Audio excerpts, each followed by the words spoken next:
Hey sisters, welcome back to my channel. If you haven't already, go ahead and hit that subscribe button. Okay, I hope everybody's doing all right. And as you can tell by the title, I'm always coming with those topics we all can relate to. So let's get right into the video. Okay, sis, so guilt is something that really gets to us. It's something that can definitely affect us for the rest of our lives if we don't address it. And I personally, for one, deal with guilt by trying to acknowledge why I feel guilty, because if you don't understand why you feel guilty, then it kind of can drive you a little crazy. And you don't need that, along with feeling anxious and feeling borderline depressed. So feeling guilty about something, you need to understand why you feel guilty. You need to try to figure out how you can process it within here, and figure out how you can forgive yourself, because I think that's another thing that really turns it into depression. If you're following me, when we feel guilty for something, it's almost because we felt like we didn't handle the situation the best way that we could. We feel like we shorthanded ourselves, and we feel like we did something wrong and there was no way to correct it, or we weren't willing to correct it, because sisters, we can be very strong-minded and strong-willed, and at the end of the day we can be very stubborn too.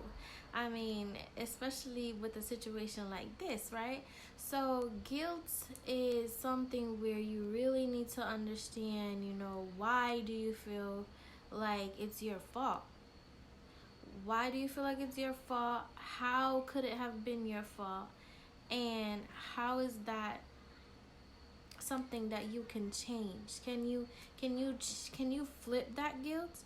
Can you do something to turn it into a positive, something that you feel comfortable about? Because guilt can really traumatize a person, if you know what I mean.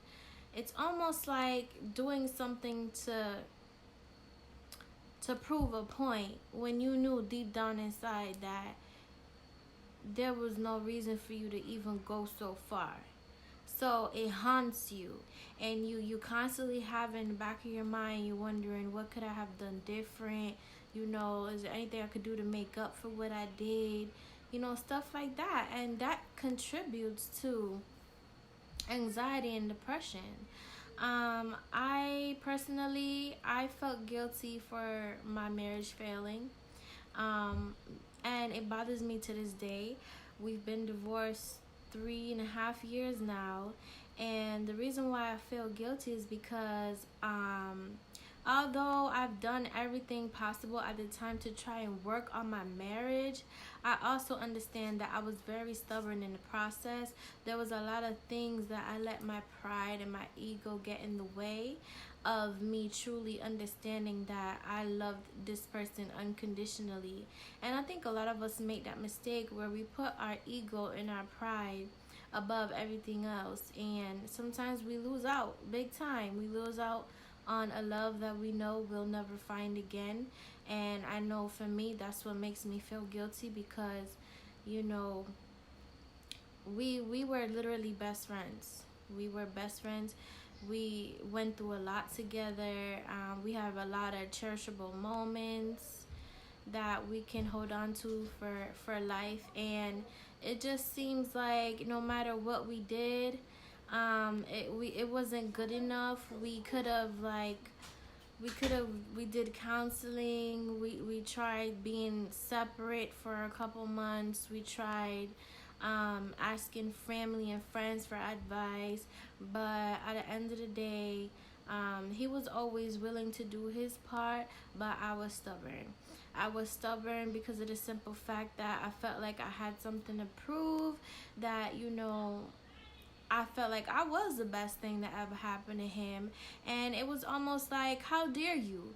How dare you treat me this way? How dare you break my heart like this and think you could just, give me one simple sorry and it's supposed to make everything right. So it was kind of one of those power trip things for me where I ended up subconsciously trying to so-called seek revenge, or trying to so-called discipline my husband for his actions that led me to be very distraught. And instead of it helping him realize at the time that I just wanted him to appreciate me more and realize my worth, he did what any other man would do. He rebelled and things just got worse. So to this day, I do feel very guilty for that. I feel like if it wasn't for that, we would still probably be trying to get it together and trying to pick up the pieces, and we probably would have been like happily ever after right now. But another thing we need to understand about guilt is we can't psych ourselves out into feeling guilty for too long, because sometimes we really did do our best. And if you are a believer in God himself, he never gives you more than you can bear. And he's in charge of all things before we know it to be. So you have to really understand guilt is something that can be very tricky. If you allow it, it can definitely drive you a little bit insane. You have to just trust that you did everything that you could at the time. You have to just trust that there's nothing else you could have done different at the time. Time tells all things. Okay, sis? Time tells all things. And it's just like, you gotta just have faith that you stuck with your instinct, and you did what was right for you at the time, and you gotta try to let it go. Hold on one second. Yeah, so guilt is something that you don't internalize it, especially alongside anxiety and depression. That can definitely bring you down a road that you don't want to go down. It can be a road that can be hard to come back up. You know what I mean? Moving on to anxiety. I know that I, for one, deal with anxiety. I have really, really bad anxiety. Sis, anxiety is worse than depression. If you really want to get into it, you can Google it. Anxiety is something that is uncontrollable. It's an internal illness that really, takes over your mind, body, and soul. Anxiety can leave you feeling crippled. It can leave you feeling helpless. It can leave you feeling inadequate. And it's the same thing as within a relationship. When you feel inadequate, you feel unequal, you feel like you're not on the same page as your significant other. And anxiety can definitely contribute to that, where you just really feel out of place, and it's almost as if you really can't do nothing about it. You have to just wait for it to pass its course, or wait for your body to calm down. I, for one, will share with you guys personally, I have really bad anxiety from the abuse in my marriage. I was first diagnosed in 2018. I first started off with heart problems, so I would have like small palpitations in my chest, and I had no idea that it was anxiety. I thought I was having mini heart attacks. One day I was at work, I thought I was having a little mini stroke. Like, I would just pass out randomly, or I would just have breathing issues where I would just like start breathing really hard, really fast. It was always random. And that's when I realized that I was having bad anxiety from my marriage, the whole situation, us separating, the arguments, the fighting, the abuse. It can be very traumatic, and my body responded by anxiety. So to this day, I do have medication. It's 10 milligrams. I won't say what medicine, but I'm supposed to take 1 tablet a day. And I started this in June of 2018, and I just wanted to share with you guys. So my anxiety, I try not to rely on these. To be quite honest, I really don't take them that often. I try to practice other sorts of exercises that will help me to relax. Anxiety is something that is supposed to help you to, no, anxiety is something that you have to understand how to cope and how to what's the word, anxiety is something that you just really have to grasp. You have to understand how your body works in order for you to grasp control of it so that it won't take a hold of you. For example, I used to be in the grocery store and I would just have an anxiety attack. Like literally. Have the kids with me, groceries, everything, have an anxiety attack. Everybody's like, oh my God, are you okay? Like, yeah, my anxiety used to be so bad. Sis, when I tell you, try to condition your mind. Try to meditate. Learn how to meditate. Meditation can be very powerful when you just feel like you're too anxious or you just really can't cope or you feel nervous about something, or you could just be totally fine 1 minute and the next minute you feel like you're about to lose it because you had a flashback, or you were thinking about something that brought back hurtful feelings and memories. That will bring on anxiety, and you have to understand that meditation, the way you think, the way you think can definitely affect your anxiety levels in your body. So with that being said, some things you could do to control your anxiety is take walks by yourself. Find time for yourself, sis. You really have to find time for yourself and tune out everything. If you have to turn your phone off for an hour or so, do that. If you like to read, like I said, meditate. For one, I dwell in meditation. Meditation has definitely helped me, and I'm going to share with you guys my chakra stones that I ordered. These chakra stones represent the seven energy levels in our body, and if you don't know what I'm referring to, just Google 7 chakras, or you can Google the chakra stones, the 7 chakra stones. I don't know if you could see them, but they look like this. They have symbols on it. Each one of them represents something else. And I'm going to tell you the 7 names. You have the root chakra, you have the sacral chakra, you have the throat chakra, you have the heart, you have the solar, the third eye, and the crown. Okay, so you have the 7 chakras, and what I do is it's 7, so you hold 3 in one hand and 4 in the other hand. They say you're supposed to rinse them with cold water every once in a while to renew the energy, so that if they don't, if they're not set to your original energy, they could be thrown off. So it's all about energy. So you rinse them off before you use them every time, and you rinse them off after you use them and put them up safely. It's very important. These chakra stones have definitely helped me. I think they have allowed me not to become reliant on my medication, my anxiety medication. And all I do is I just find a quiet place for at least an hour to half an hour, and I hold these in my hands.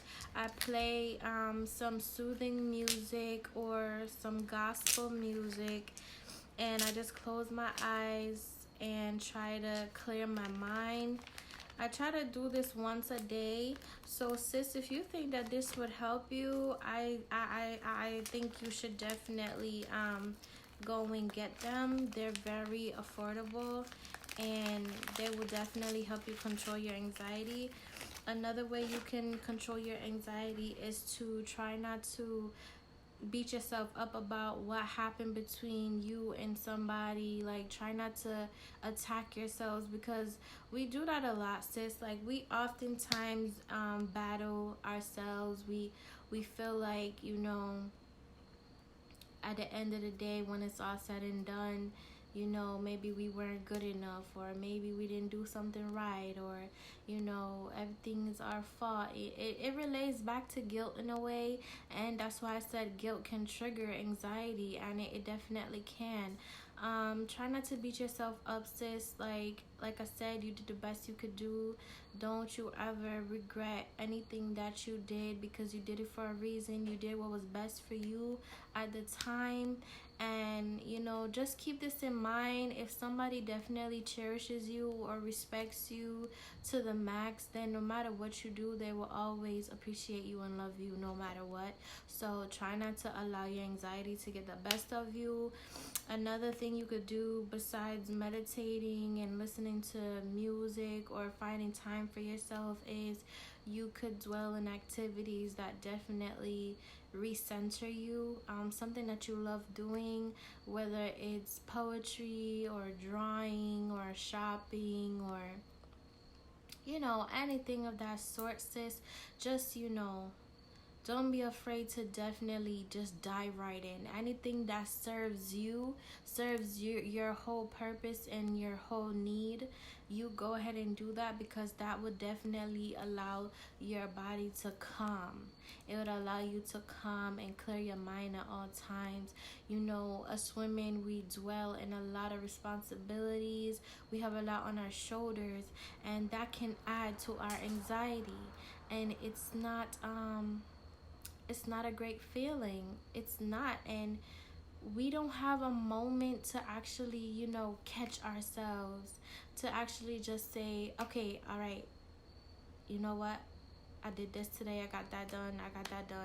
I need a minute. Sometimes we don't have that minute, It could be a lot. It could be hard on our inner souls, our inner minds. It could be hard on our emotions, because we start to feel like robots, and that's what adds to anxiety. So, sis, take my foolish advice. If you have really bad anxiety like me, those options that I suggested to you, I hope that you go ahead and take the initiative, because anxiety can definitely be worse than guilt.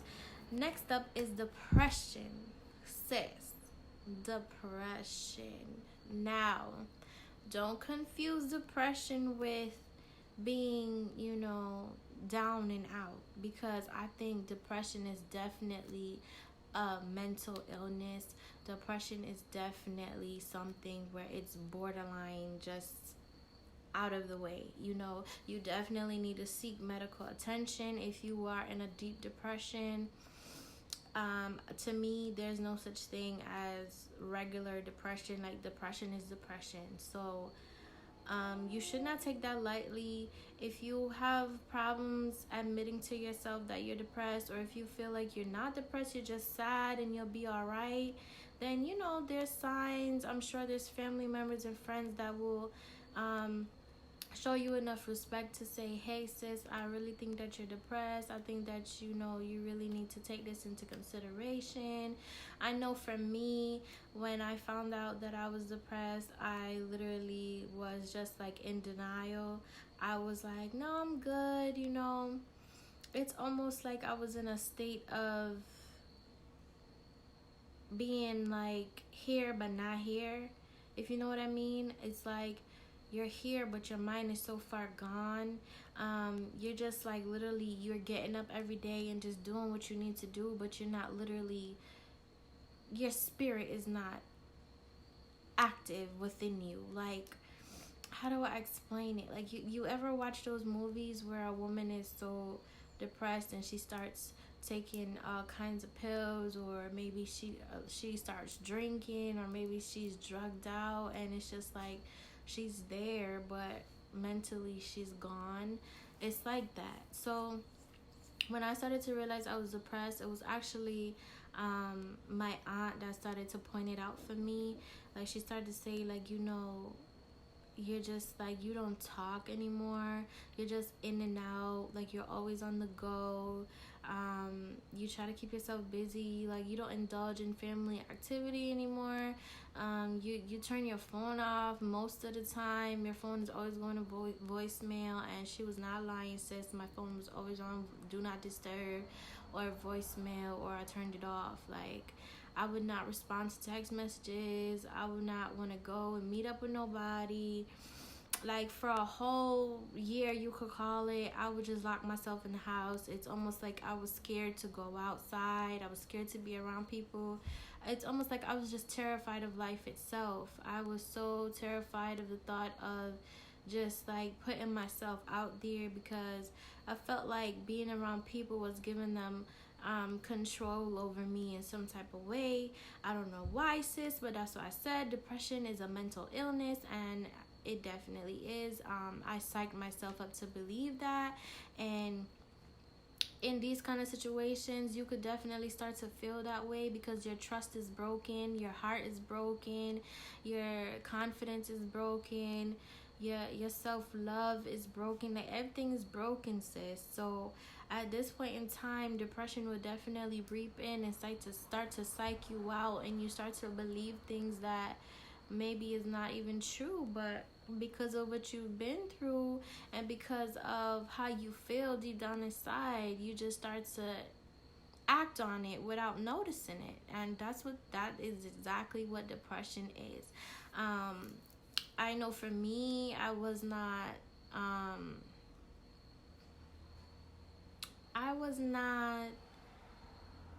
able to define why I was depressed. Like, I didn't know I was depressed. I was in denial, and I couldn't figure out why either.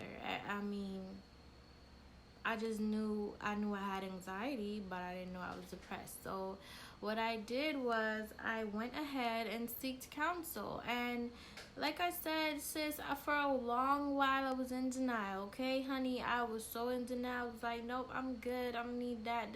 But here's what did it for me: sleepless nights. Sleepless nights is when I realized, like, yes, girl, because my schedule was so crazy. You guys know I'm a single mom of 2, so my schedule was so crazy and all over the place. I had no time to just reel it back. After the divorce, I had to just keep it pushing. Like, I had no time to feel sorry for myself. I had no time to cry. I had no time to analyze what really happened to me and happened to my boys and how my life was transpiring. All I knew was that I felt like the rug was being flipped from underneath my feet, and there was nobody there to catch me. I couldn't even catch myself, sis. I was just like, I gotta keep going. I don't know where I'm gonna land, but I gotta keep going because my kids need me. That's all that was going through my mind. So I guess that allowed me to slip into a depression. And sis, if you really think about it, like, it's so easy for us to fall into depression because we don't even understand ourselves what is happening to us. These men, they do whatever they want to do, right? And we try to hold them accountable, but oftentimes it's turned back around on us in some shape or form. And then we do what any natural human being would do. We start to attack ourselves. We start first with the physical. We start to say maybe we weren't attractive enough. Maybe we didn't, maybe there was something wrong with our bodies, or maybe we weren't pretty enough. Then we start to say, oh, maybe I was just too selfish. We start to attack our characteristics. Then we start to attack our inner being, where our inner beliefs and morals, where we actually start to convince ourselves like, maybe we should have just settled, or maybe I should have just never tried to hold him accountable. Maybe I should have never been arguing with him. Maybe I should have never just pushed him to the limit. Or, we start to attack ourselves in every way that we can to try to understand that it didn't work out. But it's not for us to understand. That's where we go wrong, and that's where we lead into depression. Because if that person truly wanted to do right by you, none of those things would have happened. None of those things would have transpired to the point where you're now feeling down and out. That person would have loved you enough to try to catch you before you fall. That person would have loved you enough to try to correct things before you had to resort to belittling yourself or resort to feeling like you weren't good enough. Like, at the end of the day, we all have to realize that we don't need validation from these men. And that's what contributes to our depression. We don't need validation. Their behavior cannot validate us in no shape or form because they're only acting to please themselves. It was never about us, it was about him. And when I say us, I mean as a couple. Because if it was about us, I wouldn't be sitting here going through guilt, anxiety, and depression, because he would never want to see me in that shape or form. Right, sis? So I think that we just need to, understand our mental health is very important. Whatever options that you have to you, whatever resources you have to you to help you, just reel it on back in, sis. Definitely take advantage of that, whether it's to confide in a close friend, weekend getaways, try a new spiritual journey,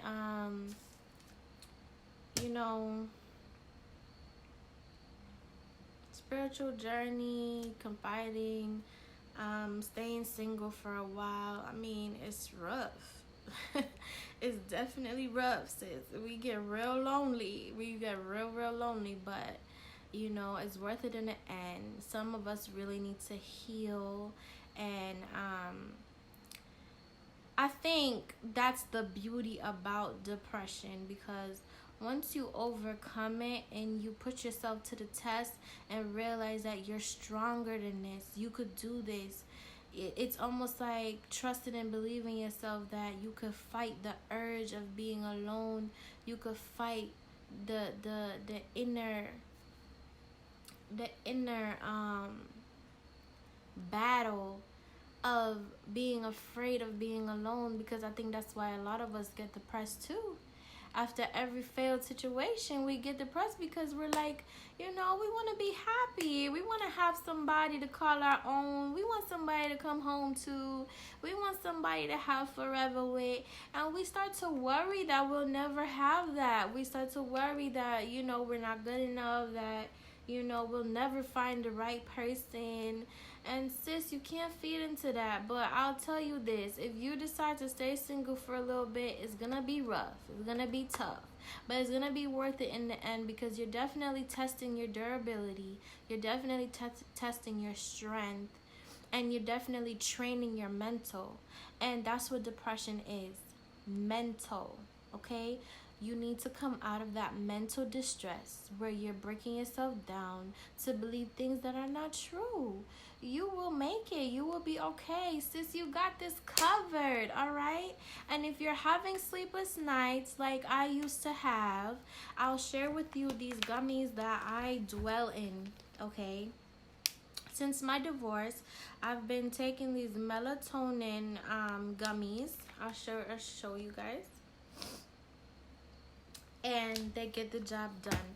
I used to have sleepless nights, okay? I'm like up all night, tossing, turning, can't sleep, okay? If I did sleep, I was just like in a metaphoric state where I was just like zoned out, or having visions, or just like completely traumatized, sis. Like, I'm not even lying to you. I would lay in bed and have like visions of things that happened, memories, and it's like I was so out of it and traumatized, and I couldn't take it. Like, I was up all night every night, and then I would have to wake up early, get my kids ready for school, go to work, come home, make dinner, and help with homework, the whole nine. And by the time I go back to bed, I was just like a zombie. So taking these gummies have really helped me, sis. If you have sleepless nights too, just like me, you know, you're a mom, you're doing it on your own, and you're just like tired and out of it. Try these. They're definitely safe and healthy. These are sugar free, okay?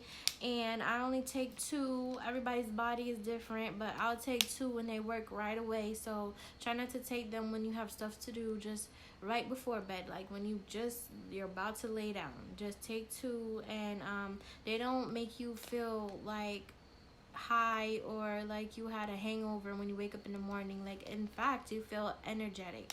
So these were very good. Another thing that I suggested earlier is, you know, seek counsel. Don't be afraid.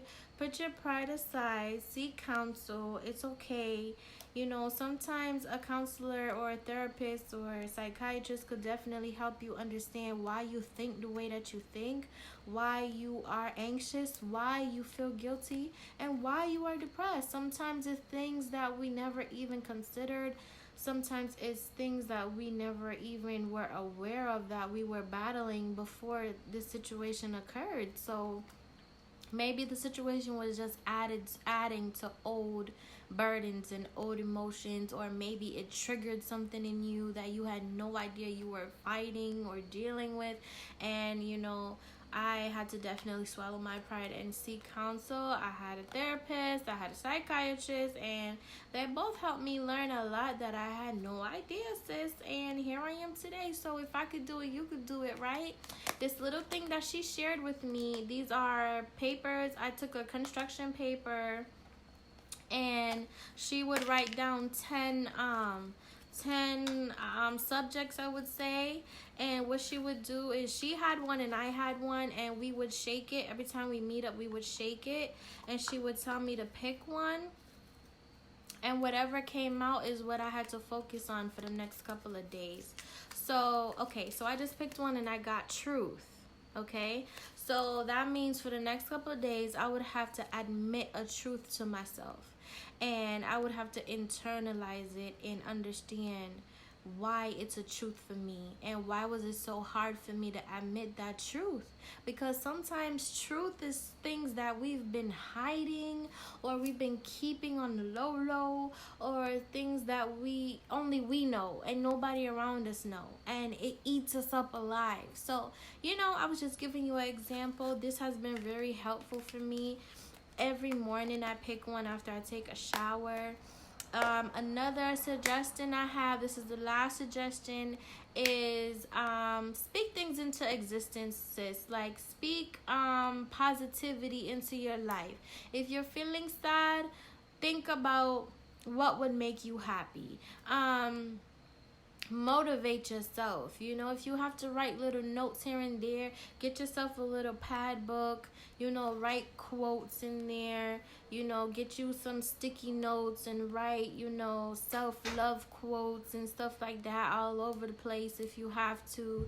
Just do what you gotta do, sis, because you are worth it, okay? So that's all I got for you. Thank you for watching, and remember to like, comment, and subscribe. Peace.